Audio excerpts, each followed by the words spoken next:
ফিরে এলাম বিরতির পর। দেখছেন ধর্মযুদ্ধ 2024। আমরা আলোচনার একেবারে শেষ পর্যায়ে চলে এসেছি। একবার জানিয়ে রাখি, দুপুর 1টা পর্যন্ত রাজ্যে ভোটের হার কি? 48.41%, বনগাঁয় 44.14% হারে ভোট পড়েছে। ব্যারাকপুর সেখানে 42.47%, হাওড়া 44.71%, উলুবেড়িয়া 52.79%, শ্রীরামপুর 47.75%, হুগলি 50.50%, আরামবাগ যেখানে 55.37%। সবচেয়ে কম ভোট পড়েছে ব্যারাকপুরে, বেশি ভোট পড়েছে আরামবাগে। সব মিলিয়ে আমরা সামগ্রিক ছবিটা এই মুহূর্তে ঠিক কি আপনাদের সামনে তুলে ধরলাম। এবার আলোচনায় আসবো। আমি শক্তিবাবুর সঙ্গে কথা বলছিলাম, এবার কোহিনুর বাবু এবং বাকি সকলের কাছে আমার অনুরোধ যে এবারের ভোট যে 4টে দফা হয়ে গেছে এবং এই পর্যন্ত যা পরিস্থিতি আপনারা দেখলেন, আপনাদের চোখে এবারের ভোট কেমন হচ্ছে, কি হতে চলেছে সব মিলিয়ে? দেখুন, একটা জিনিস আমি সিপিএম এর কথার উত্তর দিই যে অর্জুন সিং যতদিন, অভিষেক ব্যানার্জি বলেছেন বারাকপুরে, যতদিন অর্জুন সিং তৃণমূলে রেখেছিলাম, খাঁচায় বন্ধ করে রেখেছিলাম, আমরা প্রার্থী করিনি। ছোট ছোট করে কেন্দ্র ভিত্তিক যদি একটু বলেন। আমরা প্রার্থী, উত্তরটা দিতে হবে তো, আমরা প্রার্থী করিনি। আর কার্তিক মহারাজ তিনি তো বিজেপির ক্যান্ডিডেট প্রায় হয়েই গেছিলেন মুর্শিদাবাদ কেন্দ্রে, সেখানে তিনি বিজেপি করেন, তো সেখানে তো বলেছে যদি তিনি বিজেপি করতে চান তিনি বিজেপি করুন, কিন্তু বিজেপি পাবলিসাইজ করার জন্য একটা অর্গানাইজেশন থেকে পেছন থেকে ব্যবহার করছেন। একটা ছবি দেখিয়ে দেব, যে ট্রেনটার কথা বলছিলাম এখানেও কিন্তু সেই কৌস্তুভ বাগচিকে ঘিরে বিক্ষোভ, মন্ডল পাড়া সেখানে তৃণমূলের বিক্ষোভ, কৌস্তুভ বাগচির গাড়ি ভাঙচুরের অভিযোগ উঠেছে। মন্তেশ্বরের দিলীপ ঘোষ যে ঘটনা আমরা দেখেছিলাম, তার গাড়ি ভাঙচুর, এবার গাড়ি ভাঙচুর কৌস্তুভ বাগচি। দেখছেন সেই ছবি, ব্যারাকপুরে কৌস্তুভ বাগচির গাড়ি ঘিরে বিক্ষোভ। টুকরো টুকরো এই ছবিগুলো কিন্তু সামনে আসছে এবার।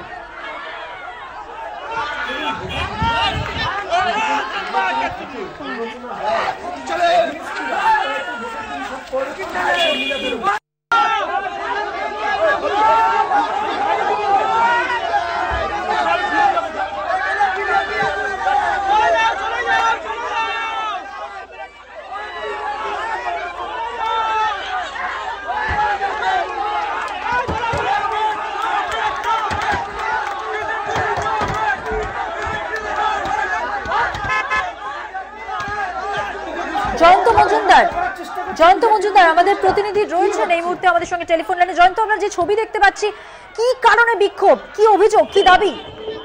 দেখো, দীর্ঘক্ষণ ধরে ভোট প্রক্রিয়া চলছে শান্তিপূর্ণভাবে। কৌস্তব বাগচি ওখানে আসেন এবং কৌস্তব বাগচির কাছে অভিযোগ ছিল যে ওখানে তৃণমূলের যারা কর্মীরা রয়েছেন তারা বিজেপির এজেন্টকে বার করে দিয়েছেন। ব্যারাকপুর পৌরসভার 17 নম্বর ওয়ার্ড মন্ডলপাড়া অঞ্চলে ঘটনাটি ঘটেছে। সেই ঘটনার খবরতে যখন কৌস্তব বাগচি বিজেপি নেতা তিনি যখন ওইখানে উপস্থিত হন এবং তার পাশাপাশি তাকে ঘিরে কিন্তু তৃণমূল কর্মী সমর্থকরা কিন্তু তার গাড়ি ভাঙচুর করে এবং তার পাশাপাশি তাকে কেন্দ্র করে কিন্তু বিক্ষোভ দেখায় যে কেন বিজেপির নেতৃত্ব এখানে আসবে। এবং তৃণমূল কংগ্রেস কর্মীরা যেটা মনে করছেন যে তিনি কৌস্তব বাগচি এসে এলাকায় অশান্তি বাঁধাবার চেষ্টা করছে, এমনটা এই কারণেই কিন্তু তারা ঝাঁপিয়ে পড়ে তার গাড়ির উপরে এবং তার গাড়িকে লক্ষ্য করে কিন্তু তারা ভাঙচুর চালায়। এবং এর পরিপ্রেক্ষিতে কিন্তু ওখানে ব্যারাকপুর পুলিশ কমিশনারেটের যারা তারা ওখানে প্রবেশ করে এবং পাশাপাশি কেন্দ্রীয় যে বাহিনীর জওয়ান রয়েছে তারা প্রবেশ করে এবং পরিস্থিতিকে নিয়ন্ত্রণে আনে। ধন্যবাদ জয়ন্ত। কথা বললাম আমাদের প্রতিনিধি জয়ন্ত মজুমদারের সঙ্গে। অর্থাৎ অশান্তির আশঙ্কায় যখনই কৌস্তব বাগচি এলাকায় গেছেন তখনই কিন্তু তাকে ঘিরে বিক্ষোভ। আলোচনায় চলে আসবো।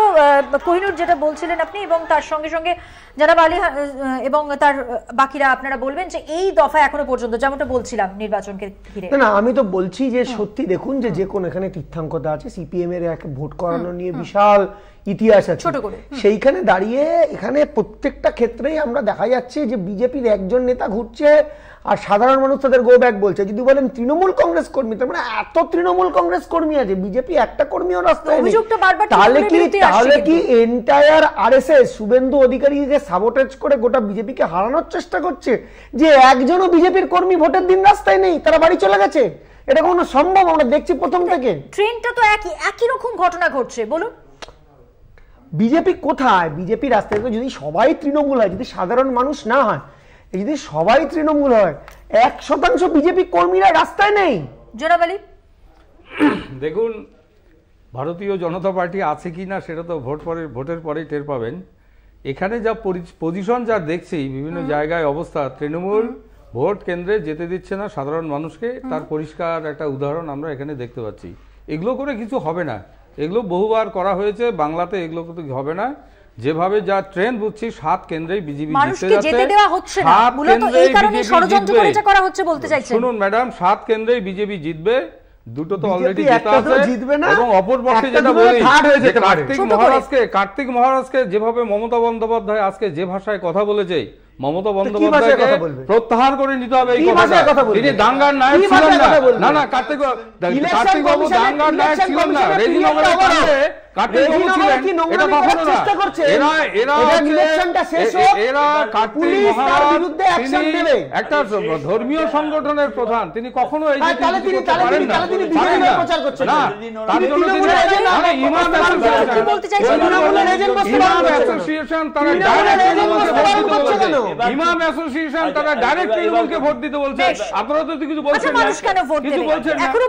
এখনো পর্যন্ত নির্বাচন যে জায়গায় রয়েছে কি মনে হচ্ছে সব দিক থেকে? সত্যিবাবু কি বলতে চাইছেন বলুন। দেখুন, আমি একটা কথা বলে দিই, একটু আগে কৌস্তব বাগচির একটা ছবি আপনারা দেখালেন না, কৌস্তবের from the very beginning of his politics, ওর ক্যারেক্টারটাই ওই, ও আমার জেলার ছেলে, ব্যারাকপুরে পৌর নির্বাচনে দাঁড়িয়ে 200-র বেশি আসন পায়নি, ও মাথার চুল কামিয়ে ফেলেছিল। Always he wants to be in limelight. Kaustav কোনো ঘটনা না, কৌস্তব বিজেপির কোনো নেতাও নয়, ও হাইকোর্টে প্র্যাকটিস করে, ও বা আমাদের সঙ্গে আমাদের পেছনে পেছনে ছাত্র পরিষদ করতো, আজকে নিজেকে লাইমলাইটে আনার জন্য এটা করছে। যেটা আমরা বলতে চাইছি, একটা কথা খুব পরিষ্কারভাবে জানা দরকার, Mamata Banerjee herself is the chief minister, তার বিরুদ্ধে যদি কোনো অভিযোগ থাকে, যদি নোটিশ পাঠানো হয়, এবং এটা ঘটনাই কার্তিক মহারাজ কিন্তু ওইখানে দাঙ্গা বাঁধাবার মূল নায়ক, কেন তিনি তার প্রশাসন দিয়ে তাকে গ্রেপ্তার করছেন না?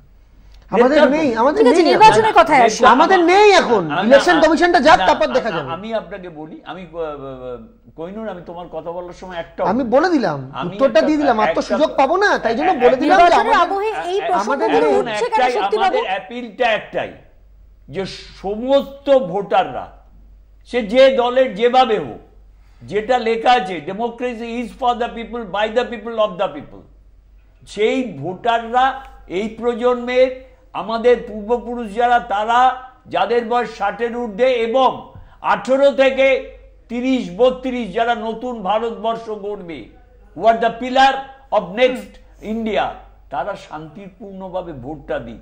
ভোট দিতে গিয়ে আমাদের একদম সময় শেষ, না হয় এক লাইনে যদি বলতে পারেন। গোটা পশ্চিমবাংলার ইলেকটোরেটের কাছে আমার আবেদন, এবং সমস্ত রাজনৈতিক দলগুলো যাতে প্ররোচনা না ছড়ায়, ভোটাররা যাতে ভোট দিতে পারে শান্তিতে, এবং পশ্চিমবাংলায় এখনো পর্যন্ত যা অবস্থা তাকে যাতে বজায় রাখা যায় তার জন্য ব্যবস্থা গ্রহণ করুন। শেষ বিচারে গণতন্ত্র যেন জেতে, গণতন্ত্রের জয়টা সবথেকে বেশি দরকার। সকলকে ধন্যবাদ জানিয়ে আলোচনা এখানেই শেষ করতে হচ্ছে।